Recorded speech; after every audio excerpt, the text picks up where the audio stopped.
thank you for the chance to participate in the launch of the African Women's Leadership Fund. It is really inspiring to be surrounded by so many leaders who've done so much to advance gender equality and human rights here on the continent and around the world. This is crucial work that benefits not only women and girls, but entire countries. Advancing gender equality is not just the right thing to do, it's the smart thing to do. You know the facts, you've seen the research, you've witnessed the results. In 2018, Ethiopia became the latest country to appoint a gender-balanced cabinet with 10 women taking on key portfolios like defense, trade, and transport. Increasing the participation of women across all sectors leads to better outcomes, not just for women themselves, but for our businesses, our communities, our economies. As I have seen directly within my own cabinet, having more women in leadership positions leads to better decisions. And that's why our government has made advancing gender equality a priority at home and abroad.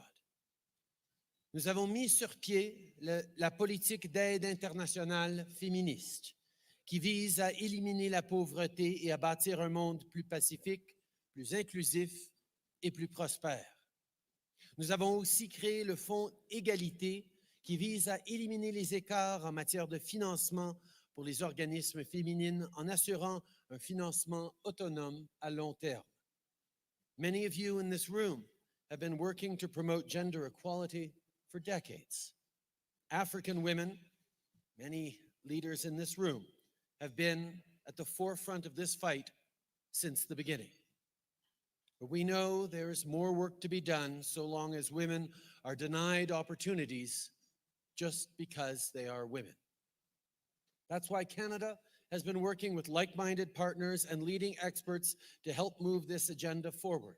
It's why we chose to make gender equality and women's empowerment a core theme of our G7 presidency 2 years ago, a theme that has continued to engage the international community at those levels. Dans le cadre de notre présidence du G7, nous avons mobilisé un investissement historique de 4,3 milliards de dollars pour l'éducation des femmes et des filles en situation de crise ou de conflit. Nous avons aussi mis sur pied le Conseil consultatif sur l'égalité des sexes qui avait pour mandat d'intégrer l'égalité des sexes aux thèmes, aux activités et aux résultats du sommet. That was really important to me for our G7. Not just that we have a session on women's equality, because those come up every now and then in various organizations. No, we made women's empowerment a horizontal priority through every single theme and discussion we had at the G7 that year, whether it was economics, security, health, oceans.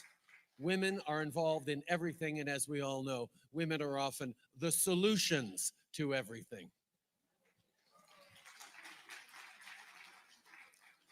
In 2018, we set up the ELSI initiative to include more women in UN peacekeeping missions. Thanks to the partnership of countries like Senegal, Ghana, and South Africa, we're making meaningful progress. We're committed to continuing this work and understand the leading role our African partners are playing. Today, as part of Canada's increased support to the African Union, I'm pleased to announce that we will provide $10 million to help build the capacity of the African Union Commission to advance gender equality.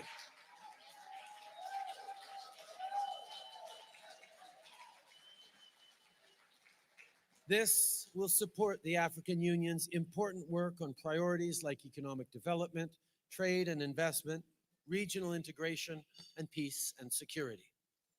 2020 is a big year for gender equality.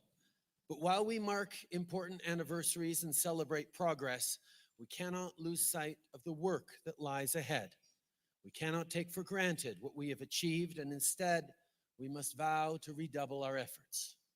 Achieving gender equality both at home and abroad must be the business of every nation, of every person, regardless of gender. If we are to empower women, men need to be allies willing to share and fight alongside women for gender equality and opportunities for everyone. Because we all know this, no country can reach its full potential without the full participation of all of its citizens. That's why Canada has stepped up as your partner, your friend in this fight, and will continue to stand alongside you. Once again, thank you all for the opportunity to be with you here today. Merci, mes chers amis.